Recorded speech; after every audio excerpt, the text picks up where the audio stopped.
Les mutilations génitales féminines.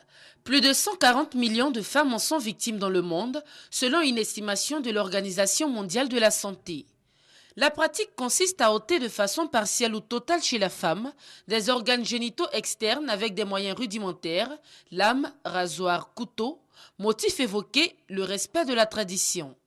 Pourtant, les conséquences sont énormes, allant de douleurs atroces à la stérilité, parfois même à la mort. Face à cette violation fondamentale des droits humains, des actions pour freiner la pratique se multiplient.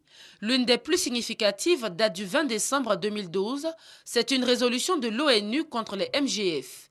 Elle oblige les États touchés par le fléau à s'impliquer dans la lutte contre les mutilations génitales féminines. L'adoption donc de la résolution est effective depuis le 20 décembre 2012.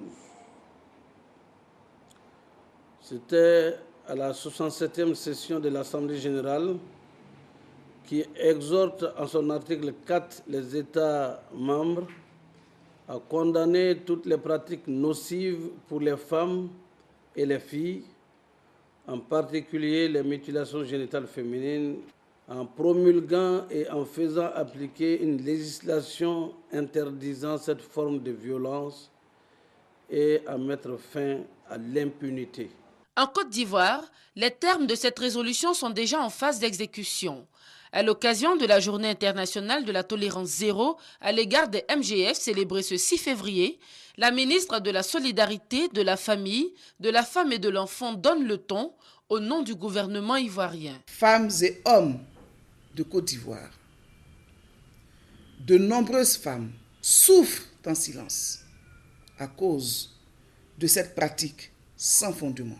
Pour la préservation de l'intégrité physique et morale de nos sœurs, de nos filles, de nos épouses, engageons-nous tous à la tolérance zéro contre les mutilations génitales féminines. Ne restons pas indifférents. Les MGF, 70% des femmes du nord de la Côte d'Ivoire en sont touchées, mettant ainsi en péril leur santé physique et psychologique et même celle de leur fœtus. Abolir cette pratique barbare, c'est ensemble que nous pourrons y arriver.